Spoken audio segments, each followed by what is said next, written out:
Family, we are back. I want to thank y'all for being here. Make sure you guys hype the videos up, hit that thumbs up button for sure, and look out for your boy $ Trap House Kitchen 1. I don't get no love to the app of cash. Jesus, do y'all hate me that much? Anyways, I want to talk about this J Marvelous video that he uploaded. We're going to review and react to. Migos, Offset, Takeoff. Y'all know it's a sensitive situation. Anything that I find interesting about them, I tap into because I was a part of that situation. As I always say, I walked away when we got presented with the Met Gala invitations. Now, I had never heard of it. The word sounded funny in itself. And being a rather well-rounded person, I like to claim myself to be, I've never even heard of a gala since before we got invited. But nevertheless, we're going to get into the content. Let's go. Jimmy on the beat, boy. Let's get high, yeah, you know I'm about to roll. Let's get please, yeah, you know I gotta pull. Let's live life, live once I'm about to turn up. Get fly, oh for sure it's about to go up. Let's get high, yeah, you know I'm about to roll. Let's get please, yeah, you know I gotta pull. Let's live.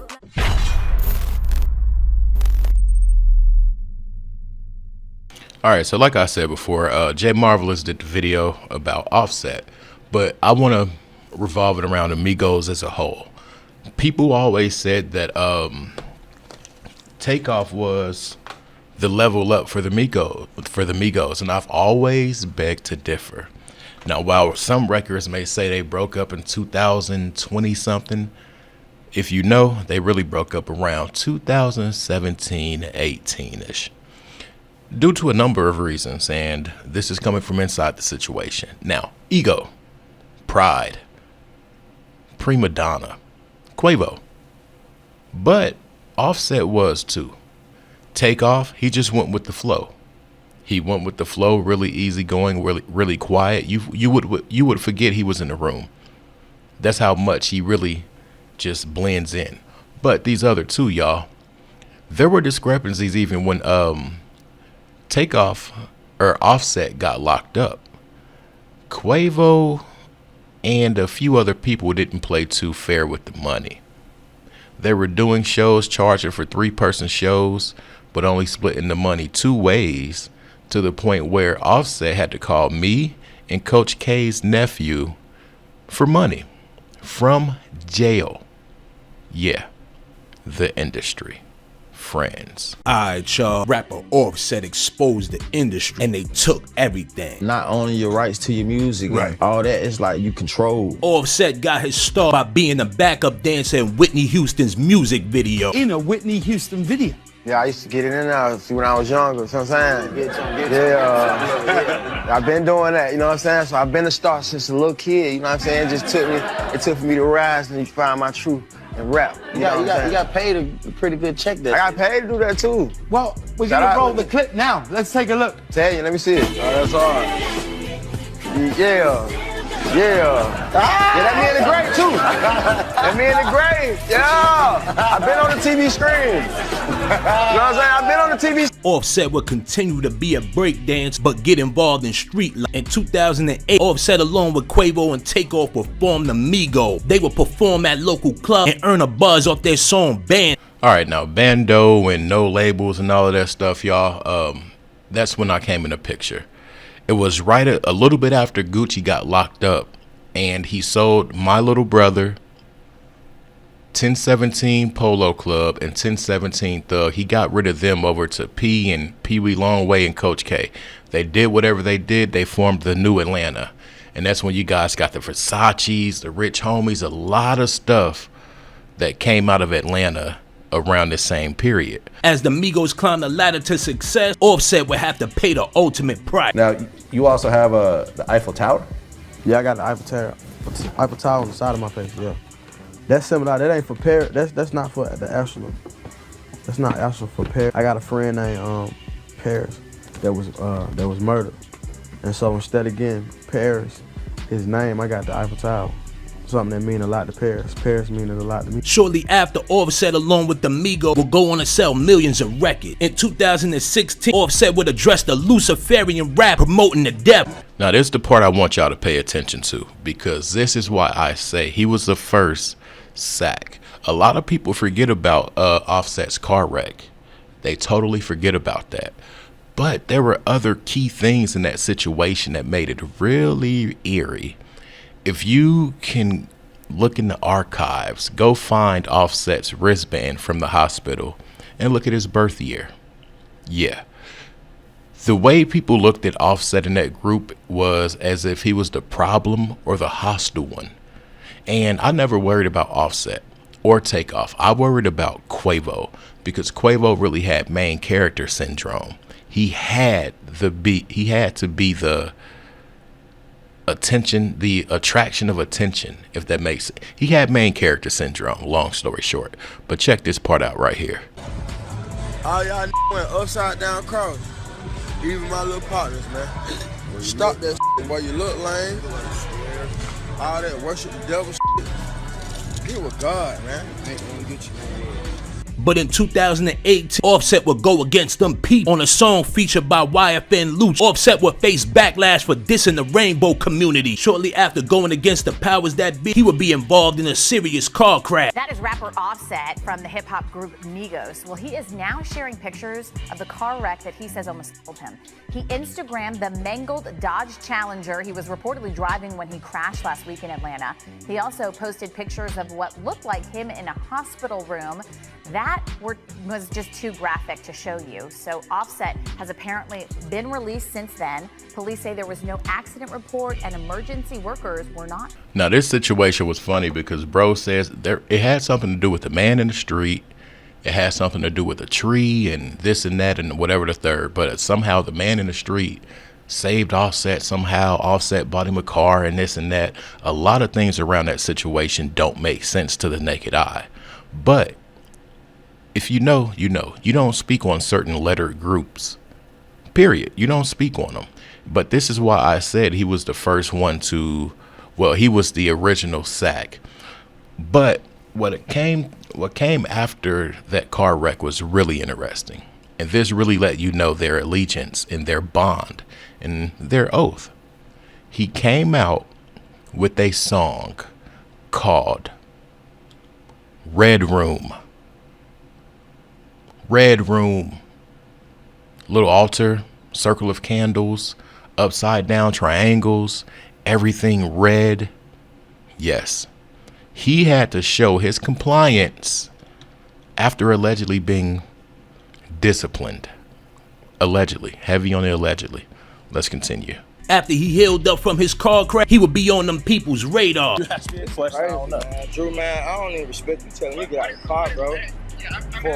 For a tent, bro? You made me get out the car for a tent, Drew? Again. Okay, again, we're not gonna have pork. Alright, again, I explained to you. You too, black ass. Hang with these man. I just told you. Chill out, man. What the asking you up for? Because he trying to put the gun on me. He claiming the gun. No. What's the point of you locking me up? He claiming the gun. By 22, rumors started to circulate that the Migos was breaking up. It wasn't until Offset found out that his record label was robbing him. He would go against the grain and file a lawsuit against his record company. According to Business Insider, Offset has filed a lawsuit that accuses Quality Control Records of ignoring a deal they made in January 2021. The deal, the solo deal he made, he paid to get out of his solo contract with Quality Control. Yeah. But they still want in on his new album.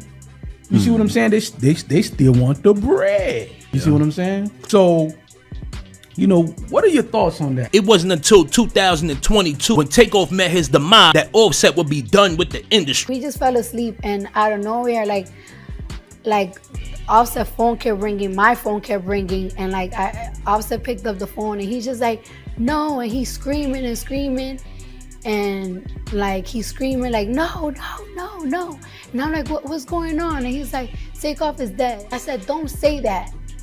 like, don't say that. And then he just like screaming and just throwing things, throwing up, running all over. And I was so scared. It was just such a sensitive time in my home. Everything was like so triggering. Like, I'm gonna be real. After Offset made them comments about the lettered groups and stuff and colors and stuff, things really got weird for him. And what it felt like with how frequent these mishaps were, it felt like the Cat Williams treatment, if you catch my drift. Remember, there was a time Cat Williams was going through stuff like almost every other day, literally almost every other day. And this was right after he said those things in a stand-up comedy show that we all know about, the rooms and all that stuff. And yeah, y'all get where I'm going with it. But there was a lot of stuff happening to Offset after he made them statements, allegedly. Now, as far as the takeoff thing, I can see how it could affect him so much because his quarrel was with Quavo, not with Offset. And that came behind a female, Sweetie. Yeah. These guys had a bond for so long that fell out behind a female. But nevertheless, it came out to the people that 2020, around that time they broke up. No, it was earlier, around 2017, 18-ish. If you're from the inside, you know. The Takeoff's demise, Offset would unfollow Quavo. It wasn't until he would do an interview with Shannon Sharp where things would go bad. He would discuss the downside of the music industry and give out the game. Now he broke the oath. It's like I did. You gotta adjust to the system, get to learning what ask questions. Like, I'm asking questions. I don't want you to, before you give me the money, I'm gonna ask you what I gotta give you. Yeah. See, cause at first, when I first came in the game, well, you got $2 million for me? Man, run it. Publisher, you got $5 million? Run it. Not really reading the terms, not really understanding, and then your lawyer ain't gonna tell you. Your lawyer gonna tell you what you gotta do, but I feel like if you build with your lawyer, like I talk to my lawyer day to day, when I'm asking questions, and he know like I'm gonna ask this question, and I need you to break it down into a way that I can understand, so I understand what I'm signing up to. Cause I've been a dumb artist before, just signing, just get, cause they get you with the money. You gotta think, you 20 years old, these folks like, look, you got a hot song, let me give you $2 million. But then I'ma own you. And then you got 5 albums, but then soon the album come out, cause most people don't know, when your album come out, you at an artist level like me, man, your first month, they done made $2-3 million. Wow. But it ain't your cut, it ain't your money, and it's not counting to your recoupment. But on the what they own, that done recoup the $2-3 million, and they still got you in $3 million debt. We're gonna end it right there. I'm gonna tell you guys a reoccurring thing. These artists are young, they're hungry, overzealous, and they don't read the paperwork. They don't go through the proper steps before signing. And that's how a lot of these things happen. Now, QC, no, I'm not going to say QC. I'm going to say P. He's conniving. He's a dark individual. He doesn't play fair. I've seen this man sign people off of one song for $10,000 and allegedly. If you want to ask me how I know, or if you don't believe how I know, I love to show you, period. I love to show you. But we're going to end it right there. Thanks for being here. I'm out. Peace.